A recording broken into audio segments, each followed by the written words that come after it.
Delhi police نے ایک پاکستانی دہشت گرد کو AK-47 اور ہینڈ گرینیڈ کے ساتھ گرفتار کیا۔ دہلی پولیس کے اسپیشل برانچ کے ڈپٹی کمشنر پرمود سنگھ کشوہا نے منگل کو بتایا کہ گرفتار ملزم کا نام محمد اشرف ہے۔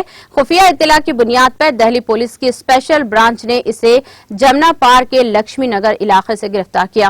انہوں نے کہا کہ جب دہشت گرد کی تلاشی لی گئی تو اس سے ہینڈ گرینیڈ اور ایک AK-47 جیسے مہلک ہتھیار اور بھاری مقدار میں کارتوس برآمد ہوئے۔ ابتدائی تفتیش میں اشرف نے بتایا کہ وہ نیپال کے راستے ہندوستان میں داخل ہوا تھا۔ وہ تہواروں کے دوران یہاں کسی بڑے واقعے کو انجام دینے آیا تھا۔ انہوں نے کہا کہ گرفتار دہشت گرد سے پوچھ گچھ کی جا رہی ہے۔